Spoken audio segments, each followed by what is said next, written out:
The house inyalo nduni bedo ga kitang waonga apology inyalo seti ni masaa ya news sasa. Citizen. Surely, si mimi umenipata tu hapa na TV. Mimi sisikii watch news. Nasikia ni kama mtoto anataka kukomelwa.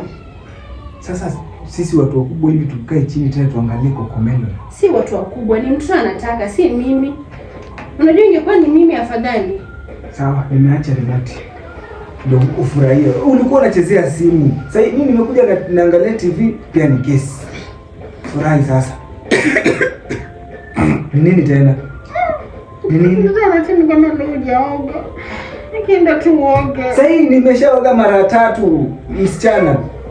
Hapana, nafila harufu. Hapana tu uoge. Mimi nishachoka na hii nyumba. Okay. Sasa unaenda wapi?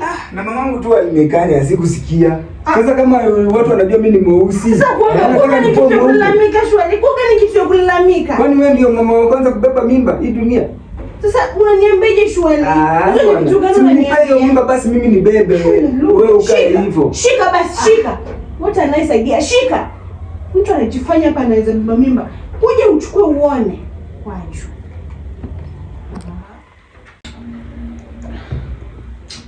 Sasa nitawatch nini?